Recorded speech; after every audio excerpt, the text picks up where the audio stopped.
சித்தர்கள் எவ்வளோ ரகசியத்தை சொல்லி வைத்திருக்கிறார்கள். சிவாய என்ற அக்ஷரம் சிவனருக்கும் அக்ஷரம், உபாயம் என்று நம்புவோருக்கு உண்மையான அக்ஷரம், கவனமுற்ற வாசலை கடந்து போன வாயுவை உபாயமிட்டு அடைக்குமே சிவாயம் என்று 5 எழுத்துமே.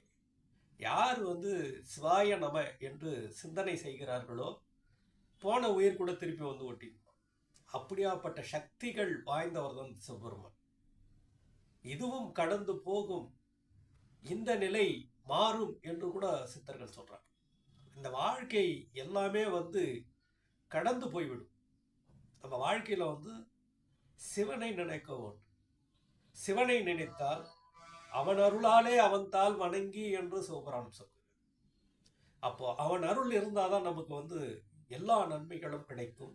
இன்றிலிருந்து சிவாய நம என்று ஓதி பாருங்கள். உங்கள் வாழ்க்கை சிறப்படையும். வாழ்க வளமுடன். வாழ்க வளமுடன்.